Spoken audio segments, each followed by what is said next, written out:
Okay.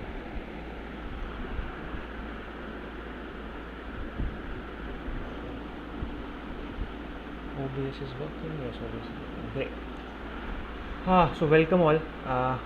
Second session of the cohort where we will be discussing the MBA, and I have tried to divide it into five major sections: the what, why, how, when, and where. I believe most of you are in your second or third year of your college, either from the DU colleges or the engineering colleges.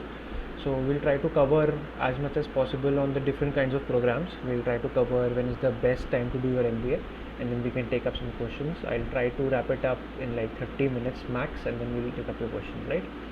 Feel free to drop in your comments in the chat box. I'll take up questions first from there, and then in the end we can you'll be allowed to just have your mics unmuted and you can ask, right? The first part is the what of an MBA. What are the different kinds of programs that are available to you? Given that you are currently, most of you would be freshers right now. So the different categories of MBAs which are available in the country and abroad. So let's just touch upon that. So we have the PGP program. The PGP is the postgraduate program. Usually this is the program which is being offered by a majority of the IIMs, and these are the flagship MBA programs which you often hear about. When we talk about PGP program, the same program is also offered in ISB. Their flagship is also called the PGP program. However, for their program you have to have at least 2 years of work experience. The next program is the EPGP. It is the executive PGP programs, and in most of the IIMs wherever you will go, you will also find participants from the EPGP program. These are the people who have at least 3 or 4 years of work ex, in some cases 5 years of work ex, and then they enroll into this 1-year MBA program. This is often residential in nature, in which you will have to stay on campus, or maybe you will have to come on campus, which maybe on over the weekends or maybe twice in a month. So they have different campus immersion programs available under EPGP. And the last one is the PGP Max, and programs which are for highly seasoned professionals. So if you're 10 years or 15 years down the industry and you want to further pursue your education, there are certain executive programs for those kind of people as well. So today, for example, my MBA is the PGP program, and most of the people you would meet would mostly be from the PGP program. The general ratio of PGP to EPGP to PGP Max could vary. However, you can estimate around a 6:1:0.5 kind of a ratio. Majority of the Janta goes to the PGP program. Next up, we also have certain MIM, Masters in Management program, MS and MBA programs which are abroad. So in India, you would not generally see these kind of names like MIM or MS. MBA is the generic umbrella term which we use. The degree which is given to us in these IIMs are PGP degrees. For example, IIM Bangalore also has a PGP BA, which is PGP Business Analytics. I think IIM Ahmedabad or IIM Lucknow also has a PGP in Food and Agri-Business Management, right? So this is the differentiation in the name of the degree. However, you can just term all of this under an umbrella of MBA, which is your master's, right? So MIM is the program which is generally offered for people who are freshers, less than 2 years of work experience. So colleges like London Business School or Oxford will be having these MIM programs. Their masters in finance or masters in management, which are targeted towards freshers, right?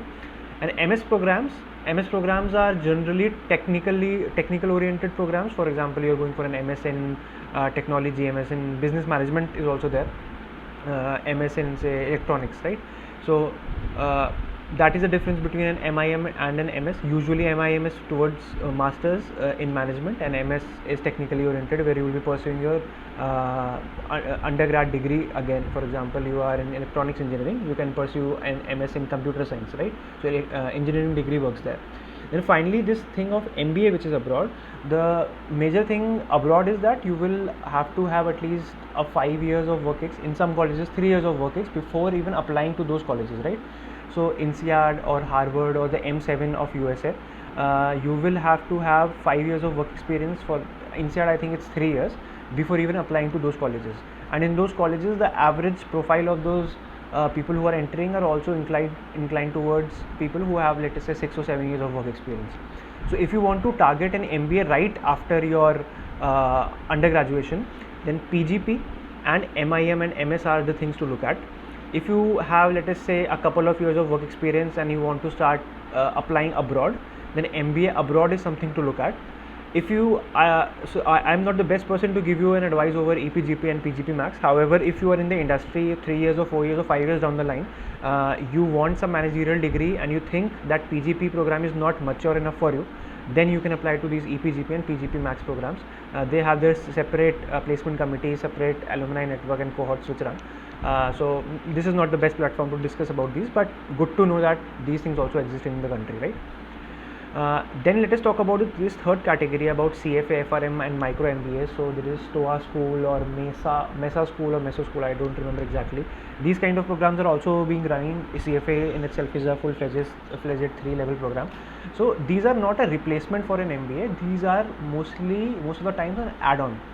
So although companies would be pitching in that you do not need an MBA, for example, CFA would say that you can have the CFA charter on your degree, which will open doors for different employment opportunities in the country. That is true, but a CFA degree is not equivalent to an MBA degree. So a CFA would be something which you will be doing at your place, you will be doing with your job, but an MBA would often require you to have a full-time campus immersion. So the thing is that if you are planning to do an MBA, pursuing these things like CFA, FRM, or being a part of some other cohorts, for example, product schools or some companies which run these product management cohorts, these will add to your profile, but these will never be a replacement to a full-fledged master's degree. So that is something to be kept in mind. People often ask that if I complete 3 levels of CFA instead of pursuing an MBA, would that be better compared to just pursuing an MBA in India right now? So there is never a yes or a no answer. With a CFA level 3 or a charter, you can maybe get a great job in India. Maybe with an MBA you might not get it. The case might be reversed as well. But always remember that these certifications and these cohorts and these programs which are running by the side are never a replacement to a master's degree, right? They are just a supplement. So this was the what about the MBA program. We covered what are the different kinds of degrees available. Let me check everything is fine. Yes. Alright, so next let us move on to why should you be targeting an MBA. This is something which I am sure you might be also thinking that do I even need an MBA, or is it my parents or my elder brother or sister who is pushing me to pursue an MBA. So usually the categories of people which I have seen who try to pursue an MBA is either they want to switch their industry. A lot of people even in the cohort that we have are coming from an IT background or a tech background and they are not liking it and they want to switch to non-tech. So MBA then becomes a platform for you where you have fair opportunities for everyone. You are having an MBA degree and companies are coming and recruiting you for that, right? For example, I was a mechanical engineer and the number of non-tech jobs which comes to BITS campuses are fairly lesser compared to what would come to an MBA school, right? Although BITS had a lot of companies coming in for the non-tech roles as well. However, MBA program is specially focused for that. So when we talk about specialized IB roles or specialized consulting roles, the number as well as the quality of them would fairly increase in an MBA program. So if I want to switch my industry from say a core mechanical engineering program to a non-tech role, or an IT computer science engineer to a non-tech role, MBA is the thing to go there, right? Role switch. So again, so I'm sure not a lot of people would be currently having access to those non-tech roles. Of those who have it, you would often see that for the senior positions, they would often ask for an MBA or a CA program, and that was the case with me as well. So while I was working in JP Morgan middle office investment banking, whenever I saw any roles which were coming to the front office investment banking or private equity venture capital, they had a hard screening filter of an MBA or a CA.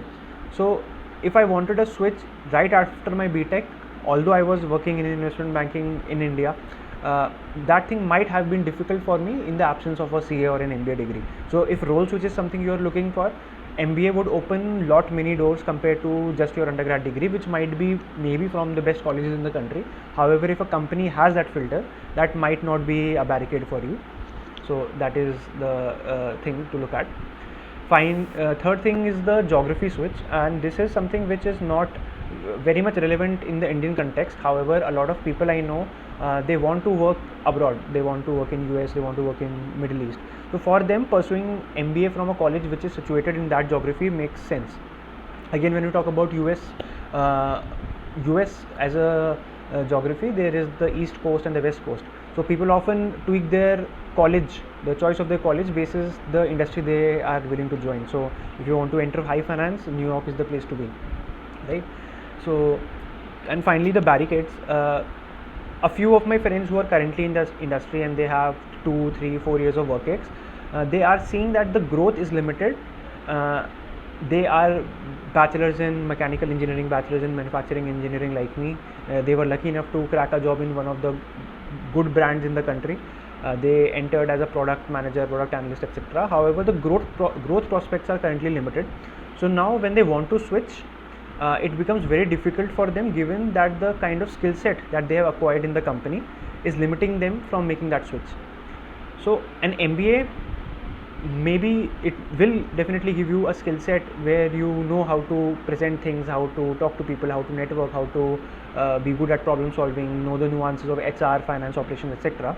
But absence of that degree is hampering that friend of mine to make a switch to other companies which are in the same domain. So if you think that might be a barricade for you, then maybe MBA is an answer. Let's move on to how all part we'll cover in the end, when to do your MBA. I think this is something which a lot of people ask, when should we do your MBA, fresher MBA experiences, MBA, etc. So let me just give you some of my pointers here. Before applying to the colleges which are in your dream list, first make a dream list of the colleges you want to go to, right? Maybe top 10 colleges in the country, top 10 colleges abroad, in US, Singapore, whatever. Then look at the batch profile and look at what kind of people are joining that school. So maybe in India it is a notion that I'm Indore or I'm Cohort might have a profile which is oriented towards freshers, right? In Bangalore you might get to see people which are oriented towards work experience. So 2 years plus people would be the median profile of that college. You would be looking at Harvard, you would see maybe 6 to 7 years, at INSEAD maybe 4 or 5 years. So look at the batch profile and then see whether it is the right time to go or not. A lot of friends I know who apply for the YLP program, the ISB's Young Leadership program, which is a deferred MBA. So they often defer it by another year. And this is not the case with 1 or 2. Often I have come across people who get that YLP admit. They give you a window to pursue some work experience in the 2 years time frame, and then they also give you an option to defer it by another year. So 3 years of work ex you have before entering ISB, and even in ISB you would see that the general batch profile is 4.5 to 5 years kind of a work ex. So you do not want to be an outlier in the college you are entering. So do look at your dream list and do look at the batch profile you want to see. Then your ROI. So ROI calculation is fairly simple. You can get that template anywhere. So it's the opportunity cost of not doing your job for the 2 years or 1 year, if it's an ISB MBA or if it's an MIM program or some program abroad which is offering you a 1 year MBA, and then the potential salary which you can get. Often you would see that people usually pursue their MBA or masters on a loan. So you will have to see what kind of finances you have right now, and this would differ this would differ from person to person. ROI is important. If it is going to take you, let us say 7 or 8 years to get your ROI from the college you are targeting, then probably it does not make sense. But if it's a small window, let us say 2 years or 3 years, so then definitely you can go ahead with it. I've seen people who often defer their MBA decision. So there is this college in Delhi, FMS Delhi. It's a fabulous college, fabulous placements, and they have a fee of 2.5 to 3 lakhs, if I remember it correctly. So people often leave top IIMs to pursue their MBA from FMS because they would have their ROI very fast. So that is also a sound choice to make. Depends on the person whether they want to go to that college or whether they want to stick to FMS. So you can take a call basis your ROI. Fresher MBA versus experienced MBA. Okay, so in Indian context, whenever companies are coming in these IIMs, you would be taken for a fresher role 70 to 80% of the time. There are some colleges where they will be offering lateral placements as well. For example, people who have 2 to 3 years of work ex, they would be eligible for certain different kinds of profiles. However, you can fairly assume that the number of profiles which are coming to IIMs are mostly fresher oriented. What do I mean by fresher oriented? If you are a fresher straight out of SRCC joining an IIM and you want to start your career in investment banking, you will be joining as an analyst. If you are an SRCC graduate with 3 years of work ex and you are again joining the same IIM, you will still be given the same analyst profile. If you're, let us say, joining an ISB, right, which is a school which has more experienced people, there's a possibility that you would be hired as an associate. So that experience matters in the college where you are going. Again, in the IM scene, you can expect that if you have, let us say, 3 or 4 years of work ex, there would be certain companies which would be hiring a fresher for, say, a senior associate role, and an experienced person for a senior associate 2, one level above, or maybe a consultant 1 role, right? So that thing can happen. However, never go with the mindset that if you have that if you are a fresher and if you are getting a great college, you might want to skip it, given that you want to be eligible for laterals, right? Laterals would be 20 or 30% of the whole batch at best. Is everything all right? Yes, recording is also on. Yep. Then there are certain industry roles. For example, I remember a pharma company which came to our campus. They were offering a role which was separate for people who had less than 12 months of experience, and different for people who had greater than 24 months of experience, something like that. So there would be some roles, that is for sure. However, never be in the mindset that I can leave a good college because I want to pursue my job right now, because next year you might not know whether the competition goes high, the cutoff goes high. However, if you have a very good brand on your resume, for example, you are already in the top investment banks or top tech companies or top e-commerce or top consulting companies, then that brand will definitely help you in getting the shortlists when you are inside the college. So I will try to cover that in the profile part, that what kind of profile person can maybe take a halt for, let us say, a year or two before pursuing their MBA. But majority of the Janta which would be targeting CATs, or which would be a part of the IIM preparation journey, would be people who maybe are from colleges which were not able to give them good placements, or maybe they are in companies where they do not see growth prospects. So for them, getting an MBA straight up after the college makes sense. When to start preparing? If you have a fair amount of preparation from your JEE times or a BITSAT times, where you know how to solve your quant problems very fast, how to solve your verbal problems very fast, then you can probably start just 10 to 12 months before the exam. Give at least 3 or 4 mocks first, and then see what kind of a percentile you have in those mocks. If you are having greater than 95 percentile, then probably you can take a break, start again 6 months prior to the exam. However, most of the times, you would come across people who are doing good in two sections, and one section is going for a toss. So you will have to make a strategy in that sense. It is okay to give your CAT in your final year with full preparation, because you do have time at hand. You can know what kind of a pressure exists, because you would have probably given the last competitive exam when you were in your 12th, right? So 3 or 4 years down the line, that tendency to sit for a tedious period of 2 or 3 hours in a pressure environment, that is tough. So I would recommend 10 to 12 months, get a hang of what kind of a question solver you are, what kind of sections are going good, get to understand from where to prepare the sections which are not going good, and then probably 6 months before the exam is the sweet spot, given that you have time at hand and no internships or jobs or research work is going on, right?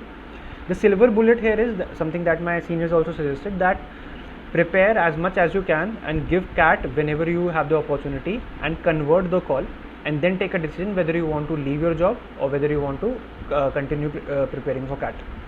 So there might be a possibility that you give your CAT, get a 99 percentile plus, however you are not getting calls from the colleges you expected, right? So that is often the case with general engineer male profile, where you have the scores, you have everything, but let us say a 99.1 percentile, where you might not expect a call from, let us say, Ahmedabad. So that might happen, but even at that score, give the interviews of the calls that you are getting, understand what goes behind an IIM interview process, convert that call. Now let us say you have a convert from IIM Calcutta or IIM Lucknow, IIM Cohort, right? Then figure out whether pursuing an MBA right now, maybe as a fresher or maybe with 1 year of work ex, makes sense, or whether you want to drop another year, and then would kick in your risk appetite. So this year you have a 99.1 percentile, next year you might get 99.8, but you might also get 98 percentile, right? So that will shape things accordingly next year as well. So the cost of 1 year of job and the risk which you can take, that should be the answer to whether you want to pursue your MBA right now or not. However, the silver bullet is first get that conversion. the sixth thing here is the deferred MBA program. So some of you texted me asking about how to build your profile around deferred MBAs and what is a deferred MBA, right? So in India, I have heard about ISB's deferred MBA program. They have this YLP program which I just mentioned about. 2 years, so you can apply to this in your pre-final year and your final year. They will ask for your GMAT score, your letters of recommendation, your resume, and 2 essays. That was the thing in my time. They have a 2-stage process, and if you are given a seat in the YLP, you will have to first pursue 24 months of work ex, and then you will be granted a seat in their flagship program, which is the ISB's PGP. You can also defer that program by year and then join after 3 years, and within that 2 or 3 year period, you have to pursue your job, and they will also have certain campus immersion programs. They will also take you to Singapore, China, and India. So they are these 3 things. A Trinity program which was there, if I remember it correctly. So this is the only program that I remember from my time that was in India. Abroad they have a lot of programs. So there is the Harvard HBS 2+2, Harvard Business School's 2+2 program. So you will have to first pursue 2 years of work experience here, and then you will have to go there for 2 years and then pursue their MBA program. The path is almost the same. You have to give your GMAT, you have to get your letters, you have to give your essays, and then they will have their screening round. There is one by Wharton as well. A friend of mine who was working with me in JP Morgan, he had that Wharton admit. So he had time at hand to pursue whatever he wanted. He could, after JP Morgan, he went on to pursue something with a friend of his in a startup, probably based out of Bangalore right now. So you have that risk-taking appetite of pursuing whatever you want to within those 2 years. There was one by Yale, if I remember correctly, it was by the name Silver Scholars Program. I'm not sure, you will have to check it. But in US, this is a fair concept where they have these deferred programs. Again, what is important to look at a deferred program is the batch profile. So if you are going to Harvard after 2 years, you might be at the fresher outlier of the batch. So maybe if the programs are coming in for, let us say, an experienced consultant or experienced banking profile, you will have to see where these fresher kind of people go. So what I know is that in ISB's YLP program, in a batch of 900, 100 of them are in the YLP batch. So you will have to go out and ask the YLP people what kind of placements or shortlists come to the YLP batch, right? You never want to be an outlier in a college. Definitely not in the end where the recruiter sees you as a fresher in a batch where there are experienced people available. So do that due diligence properly. Ask the people who have pursued YLP or HBS 2+2 or Wharton deferred admit. How to build your profile for a deferred MBA? As an Indian, get the maximum GMAT score first. And if you're coming in from colleges which is a feeder to that school, so in DU there are certain colleges, in tech there are certain colleges. If you are in a feeder school, that is good, but given that most of you are undergraduate students right now, you cannot change that. In your profile, there would be 4 or 5 sections. I will be doing, like, my third video would be on the resume and the profile. However, if you just want to quickly write it down, the first would be your academic section, the second would be your co-curricular, then would be your work experience and internship, then would be your projects, then would be your PORs, and then would be your extracurricular activities.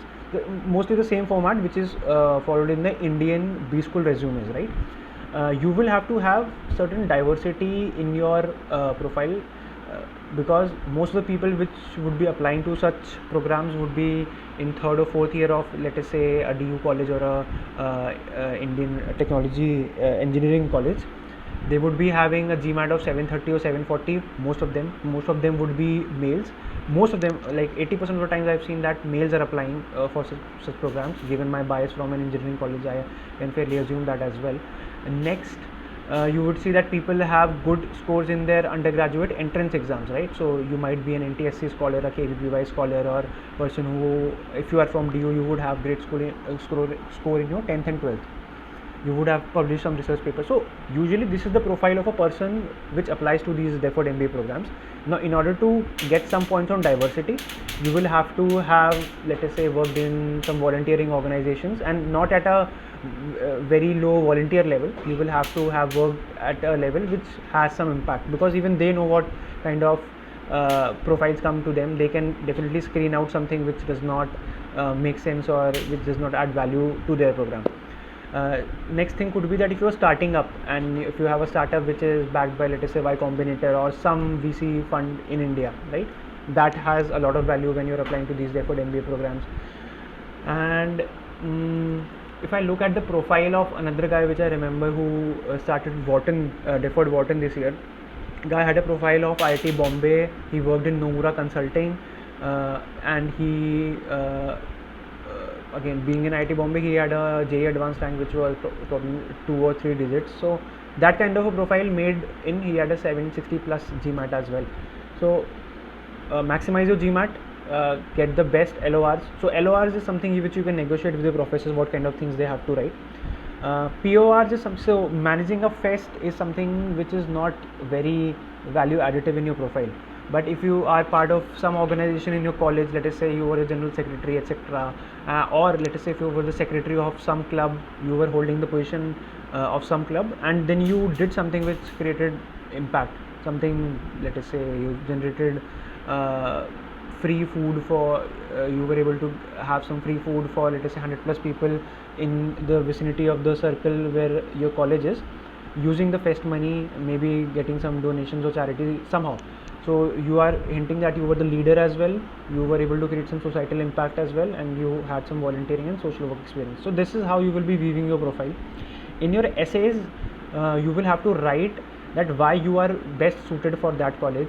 And writing an essay, there are certain consulting agencies or there are certain companies which will help you out with that, because what I know is every college has a different flavor of writing your profile, writing your essay. Maybe we can connect on ISB's YLP essay once. I applied for ISB YLP back in my days, but could not make it probably because of my 710 GMAT. But my senior suggested that if you have a 740 plus GMAT in your YLP, you have a fair shot at making to YLP given a balanced profile as an engineer. I'll quickly take a pause and see if there are any questions before we move to the final two. Does having any work experience also help in MBA academics? So Adarsh, MBA experience, right? So MBA experience in a MBA classroom, you have points related to class participation. So let us say you are coming in from a finance background, you have worked on certain finance related things and you are sitting in a finance class where something is being taught, and if you are able to just give in your thoughts about what you did in your work experience or what kind of strategies you use in a company, that helps. So that is the part of class participation. Apart from that, I don't think there is any major contribution apart from the kind of discussion or richness that you can contribute to the class. If you are coming in from a finance background, you would definitely have learned about the accounting, the finance part of it, which most of us engineers do not know about. So for example, I was a mechanical engineer, I got into investment banking, and there I learned a lot about accounts and finances, right? So that helped me in understanding what goes inside a finance class or a strategic accounting class. The second thing which I remember is that if you are, let us say, working in consulting and you have a hang of making PPTs, you know how to put stories on the slides and you know how slides weave into each other to create a comprehensive story, then that would help you in taking part in case competitions. So most of the times I have seen that people who are freshers often try to compensate that skill by taking part in a lot of case competitions. So if you are already coming in from the industry, let us say you are already working with Deloitte or GS, where you know how to make these PPTs, then that would be, I think, compensated by, let us say, not taking part in a lot of case competitions. So if you are a fresher, I would definitely suggest that take part in those case competitions. If you are having work experience but no experience of making PPTs and doing work with a lot of data, doing work with PPT, then again take part in those competitions. However, if you are coming in from that industry, that is fine. I think we also have Shrikar here. Hello, Bhaiya. Hey, hi. Hi, Can you hear me? how are you? Hello. Good, good, good. How are you? All good, Bhaiya. So if you have any inputs as well, do let them know, right? Yeah, sure. Regarding the deferred thing, so I am A also offers the deferred program. So once you get the admit, you can defer it by 1 year, max 2 years as well. So that's one thing which I want to add. Yeah, other than that, I think it's whatever you said on point. All right. So the input that we have is that IMA also has a deferral program. If you get an admit, then you can defer it by 1 year. So again, the silver bullet is first get that admit and then talk about Yeah, it. that's fine. All right. So the next question is, and also any prep suggestions for GMAT focus. Then I'll be talking about it in the fifth part. So I think I missed some questions. What sort of preparation is required for GMAT paper? Shubham, I'll cover it thoda aage.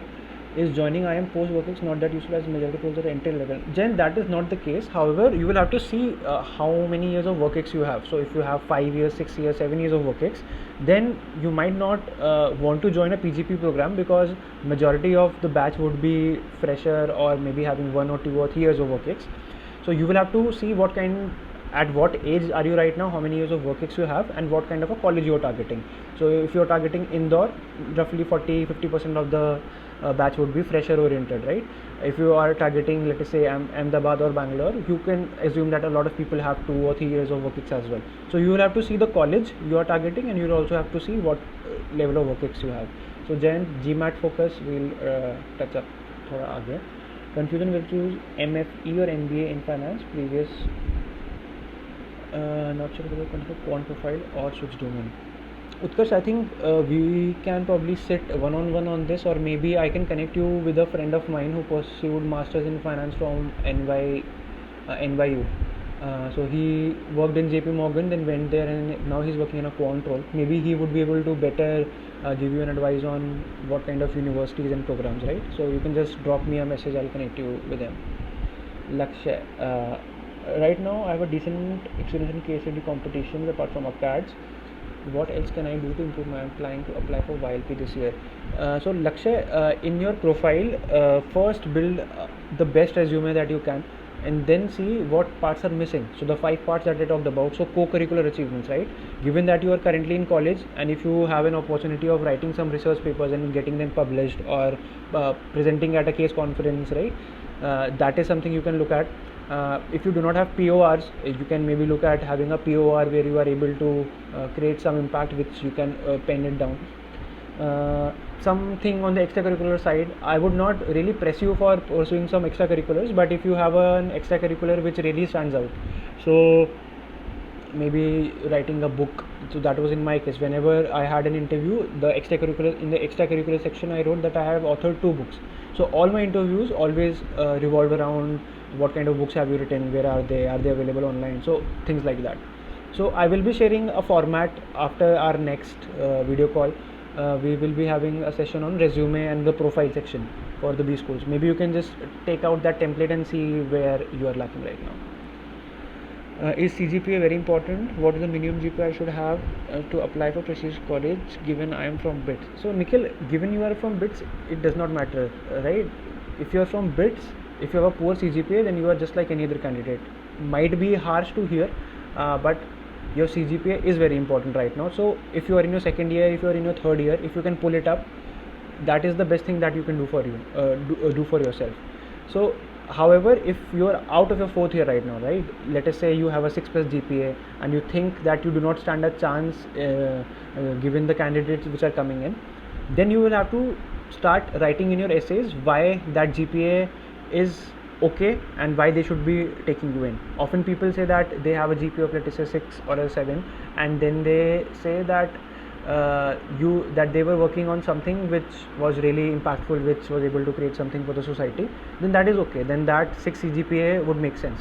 However, if you do not have anything in your profile to compensate for that, that might be tough. And do not think that given that you are from BITS, it's a prestigious college, just park that notion for some time, because I have seen people who were from my batch and they are still struggling to even get a job, right?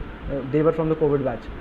So let's park that notion for some time and then just try to focus on maximizing your GPA howsoever you can.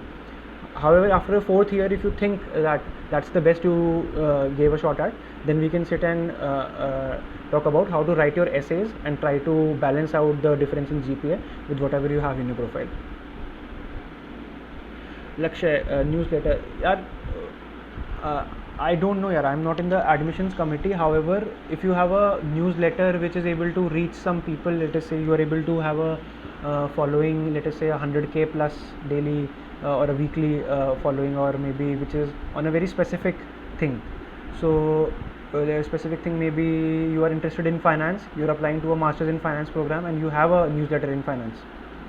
That newsletter is going to people, let us say 50,000 people every week. So that is something which you can write in your profile, that would come in as an extracurricular activity. But I don't think they would see only this as a point. They will evaluate your profile on a very balanced scale. They will see your grades as well, they will see your PORs as well, they will see everything. So this thing adds, but not the only thing to look at. Importance to given to undergrad CGPA decreases the amount of work experience you have. So Sanjay, in India, different B schools will have different weighing matrix. Some colleges will give high score to work experience, some colleges will give high score to your 10th and 12th marks. So that is pretty different across the colleges. Undergrad CGPA, I'm not sure, I don't remember, but IIM Indore gave a lot of weightage to 10th and 12th marks. So that will take care. Can WorkX replace lack of extracurriculars? Manas, no, it cannot. So they are different things, right? So you might be thinking right now that if I give yes as an answer, you might feel better. However, that is never the case. Even if you are joining any IIM right now, there will be a separate section for extracurriculars. It's up to you whether you want to keep it blank, remove it from your resume. However, that can never take its part, right? So extracurriculars are often a thing where you have a conversation. So if you are interested in, let us say, car driving, you are interested in biking, so another person, or football for that matter, another person who is taking your interview is interested in that, so that becomes a talking point. So never leave that out, keep something there so that you can have a conversation around that. Follow-up question, I start as a junior in this July and plan my MBA after 2 years in India. Suppose I am, should we change to the consulting because first time so Jayant, if you are joining, let us say I am ABC or L, JP Morgan would go there for their front office investment banking. If you come to IIM Indore, they will come for their middle office. So you can take a choice whether you want to apply there or not, whether you only want to switch for consulting. You have a free hand at choosing the companies where you want to apply till some point. So that call you can take, and again that is up to your risk appetite whether you want to, if you are joining after 2 years, there might be a loss of 2 years again, that is for sure. The good ROI calculation that you have done there, but it's up to you whether you want to apply to JP Morgan middle office again, given that you're coming in from the same background. And just a minute, just to add. So there are a lot of roles, especially in finance, that don't offer to undergrad people. Right? I'll be joining city markets, so that's only exclusive to MBA people. So if you see like that, then an MBA would make sense. But if you want to restrict yourself to middle office or something like that, then yeah, then you can figure it out. But there are a lot of roles which only opens to MBA, post MBA, like IB markets and sometimes PEs. So that's the thing you need to figure out what sort of roles you want. Consulting, it's a very different thing, but in finance, this is the case. Right. Utkarsh, does it really make sense to do MBA from US given anyone from the high university Utkarsh, so that answer again would depend from person to person. I know people who have their families in US, right? It's okay for them to go there, try out. So you start with your STEM MBA, you have to go 3 years after your MBA to find a job. If it works out, it works out. So I don't think I would have a really concrete answer to that.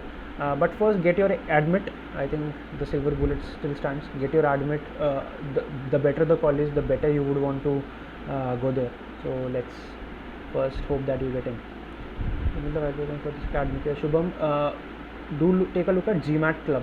वहाँ पे you will find answers to these timeline related answers. Extracurriculars, POR particularly include whatever you do in college, or can it be something outside, stand-up comedy? So it can be outside as well. So resumes in Indian B schools would often require you to have a verification. You will have to have a professor or somebody from the animal shelter, or somebody from the stand-up comedy circle, or let us say you're managing, let us say you say that you performed at Canvas Laugh Factory, right? So if you have some photos or something from that event, that would be okay to be put on your resume. Or if you are putting in that you volunteered for 100+ hours at the animal shelter, then you will have to have someone from that annual shelter approve that on your email ID, and only then you would be able to put it on your resume. So something outside the campus also works. Cool. So let's go back to the board. So the next part is where. So India or abroad. So the distinction here would be that if you want to stay in India, majority of the cases pursue an MBA from India. If you want to stay abroad, pursue an MBA abroad. If you have a job right now which is good and you want to pursue that job which would give you some mobility to countries abroad, then you can maybe think of pursuing an MBA abroad 2 or 3 years down the line. However, in most of the cases, I have seen that some people who want to stay in India delay their MBA decision, thinking that they would apply abroad and then come back to India. So that is a very tricky situation to be in, because if you are spending a lot for your US MBA or your masters from Singapore or Europe, etc., you would want to have your ROI in that country and then come back to India, right? So the answer is that if you are a fresher, so in fresher I mean less than 24 months of work ex, less than 36 months of work ex, you want to settle in India, pursue your MBA from India, the IIMs, Excel, FMS, ISB would be your schools of choice. If you want to settle in abroad, if you are okay to change your geography for let us say 5 or 7 years, get that ROI, you are okay to take that loan if you do not have the finances at home, so then go abroad, then that would make sense. That was what I thought about, that was what some seniors also told me, and this is also what I would want to pass on to the batch. IIMs, Excel, FMS versus ISB. So the discussion that we had was that ISB has a mature MBA, so the average batch work experience would be 4.6 to 5 years, and IIMs, Excel, FMS would generally advertise around 20 months to 30 months. That would be the range where they would advertise. So you will have to see that if you are a fresher, maybe go for an IIM, Excel, FMS if you want to, or get that ISB YLP admit and then give your CAT in the consecutive years and see whether you are getting another college of your choice. A friend of mine from Pilani campus worked in Tata Steel. He got his YLP admit, had a fabulous GMAT score, and then he gave his CAT next year, and then he joined IIM Bangalore this year. So this is something also you can try out, apply for those deferred MBA programs, because GMAT score is valid for 5 years. So you can take advantage of that GMAT score and just have your resume and your everything ready. So IIM, Excel, FMS. So if you make a list of top 10 Indian B schools, you would often see that yes, ISB is there, but majority of the other schools would be fresher oriented, so less than 24 months, less than 36 months of work experience. After 36 months you can try taking a look at ISB as well, then that becomes a great option to look at. Categorization of colleges, you would see the old IIMs, new IIMs, the baby IIMs, and then there are new schools like BITSOM and Masters Union. So generally it is often said that if you want to have a, let us say, a finance oriented job, IIM Calcutta is the hub for that. If you want to have a something which is more towards marketing and strategy, then IIM Ahmedabad is something to look at. Maybe Shrikar Bhaiya can correct me there. If you are majorly interested in sales and marketing kinds of roles, IIM Indore is the place to be there, because a lot of freshers are there and a lot of sales and marketing companies want to hire freshers. So this is the categorization of colleges which you can talk about once you have some calls from there.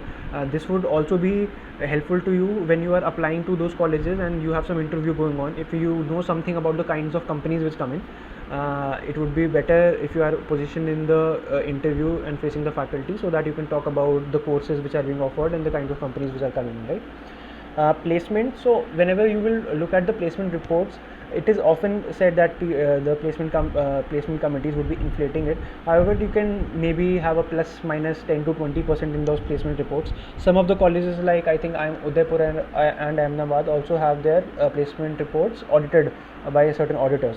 So you can have a plus minus 10 to 20%, but generally you would see that the directional trend is the same. That if college A has the highest median placement this year, and the next year the median placement goes down, it would be in the same direction by college B, A, C, D as well. So you can be fairly okay with the fact that the numbers which are there are directionally okay. You would never see a very small college publishing numbers which are, let us say, above ISB or let us say above IIM Ahmedabad, right?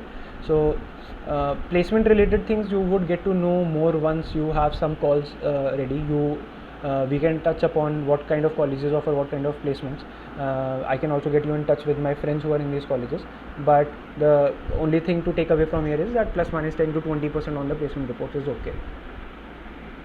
On the preparation part, you can broadly categorize exams like CAT, XRISE, XSAT, NMAT, etc. in one bucket, and these are the exams where you would want to maximize your score by just answering those MCQs. And the segments are the quant, verbal, and DI. In XAT, they also have this GK part. They have 10 or 12 questions, I don't remember, for GK. So how to prepare for CAT? What worked for me, I first gave some CAT mock papers. I understood that one of my section is not good, so I started preparing for that section from the books which are available. I think Arun Sharma was the thing back then. I think maybe today also you will get some PDFs or some good books available on Amazon, Flipkart as well. So just started practicing that section from those books, and then I was good to go. What my strategy in my undergrad was, in my 4th year I gave my GMAT exam. Once I had my GMAT score ready, I started preparing for CAT and my CFA L1 simultaneously. So that was because I had some time at hand. In my 4th year, 1st semester, I did not have a lot of work. So I was able to balance my GMAT preparation, and within 3 months, once that was done, I started with my CAT and CFA L1. How to prepare for CAT? Number 1, go to the past mock papers.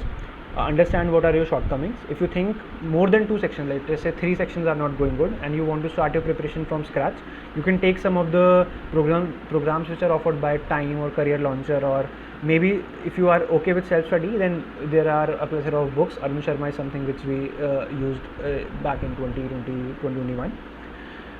Do keep an eye on the timeline of all the colleges, because for example FMS will be having another a round which is prior to CAT, where you will have to submit your essays.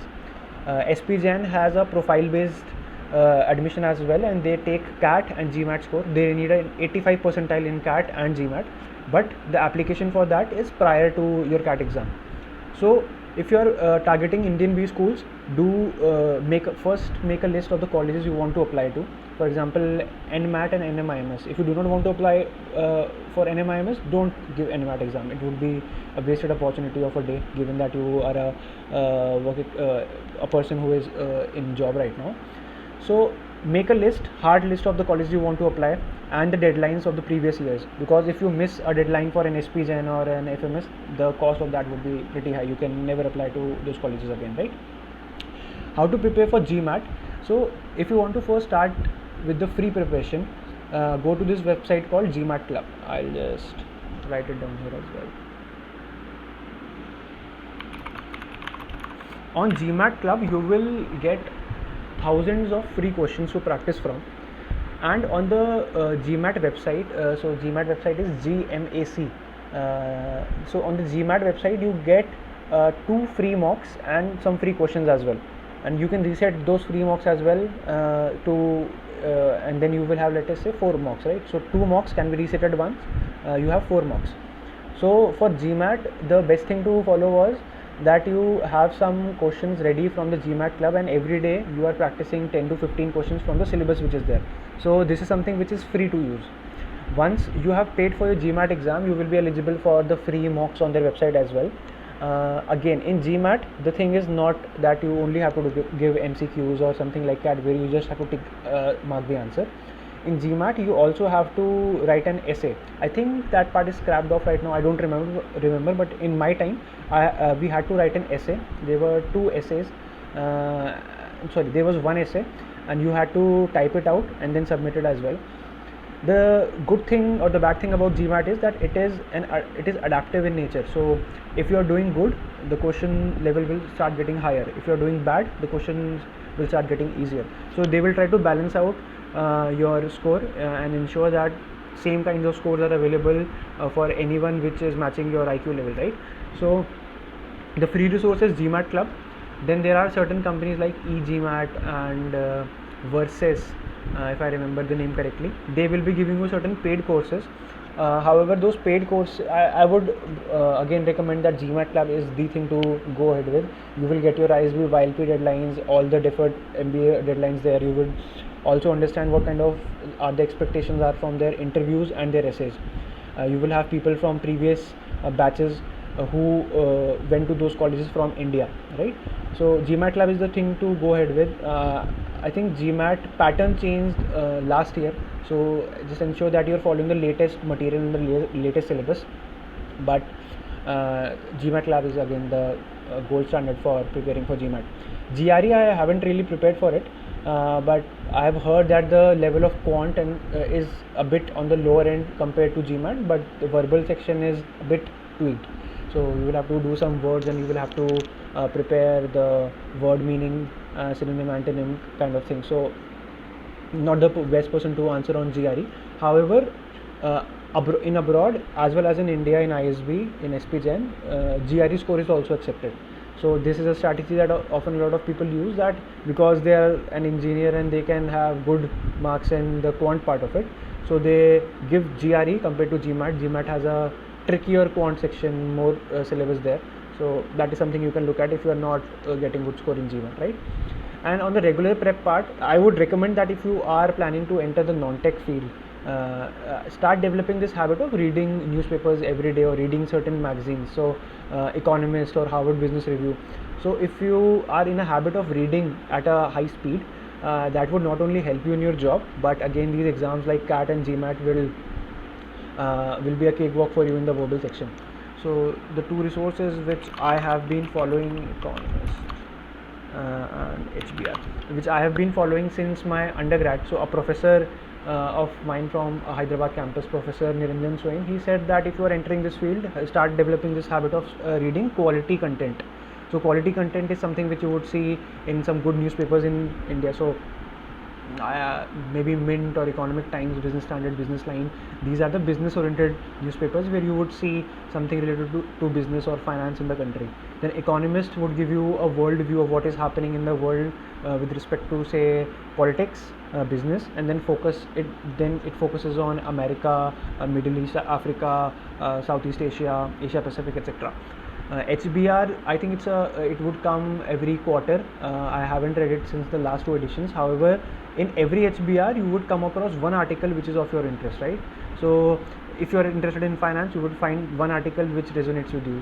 Very amusing articles, like often when people start listening to happy songs, the economy does better. So there was a research by a Harvard professor there, and that is an interesting topic to read and maybe talk about it in your interview. So start reading and develop this reading habit, and then preparation for CAT wouldn't be that grilling for engineers like me, who often did not like the verbal section because English तो हम ऐसे कभी पढ़ते नहीं थे, right? So CAT के लिए do the mocks first, then understand where you are. GMAT के लिए go to GMAT Club, you will find everything and anything under the sun. On the GMAT website, you will get 2 free mocks and some free questions as well. If GMAT is not going well, maybe you switch to GRE. It won't take a lot of time to switch, but having a great score in GRE would be equivalent to getting a good score in GMAT as well. And for regular prep, start reading some newspapers. Try to develop the habit of reading something that you love till the time you love what you read, right? So Economist or HBR is something which I follow. You can follow whatever you feel like. So we are on time. We are at 11 p.m. right now. If you could just drop in your questions here, I will quickly start answering, and then we will have a hard stop at 11:30. Shrikar bhaiya, do you want to add anything? No, nothing much regarding the cash preparation. Yeah, as you said, mocks play a very key role, and also apart from writing mocks, it's very important to analyze them. You need to maintain a proper Excel sheet, and you need to understand which subsection you are lacking in. So that will help you, improve that and it will really increase your score. Because in my first attempt, I did not understand the mocks at all. So, but in the second attempt, I did that and I improved that.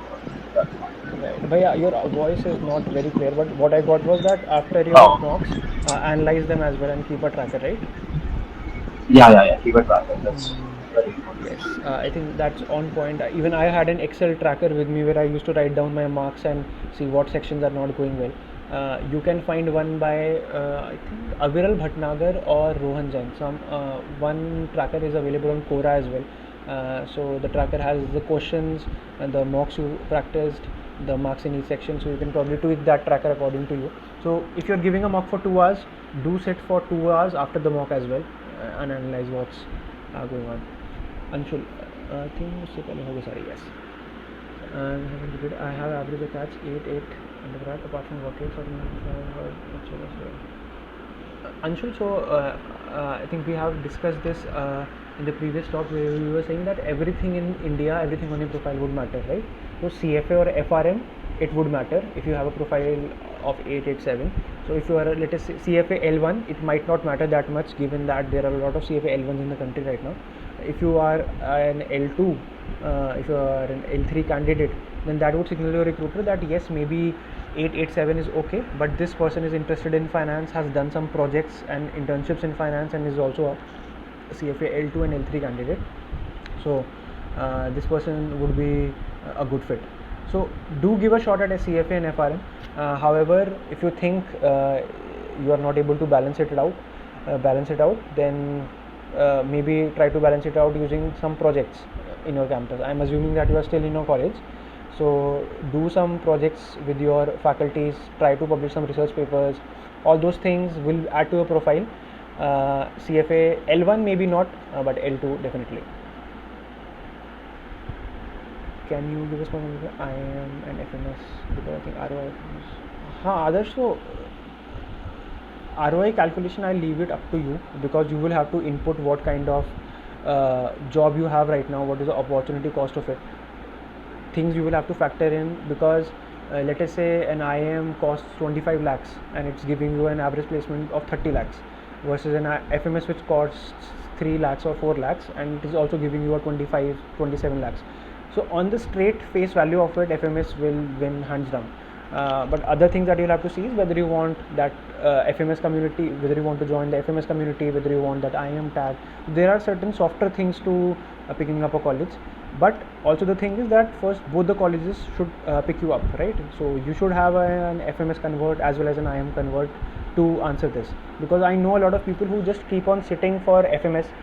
They keep dropping, thinking that they want to join FMS, they want to have that convert, but FMS has a very competitive and rigorous process. So ROI wise, definitely FMS will win any day, but other things we'll have to see, including whether FMS is calling you or not. And just to add, you should also consider a lot of different factors like campus life and also the networking that happens, because FMS you don't have a hostel, you just go attend classes and then you go back. So these kind of factors will also come to play, but it's something for later when you got both and when you have to decide, then you can think about it. Correct. Lakshay, I might have some PDF for GMAT and CAT I can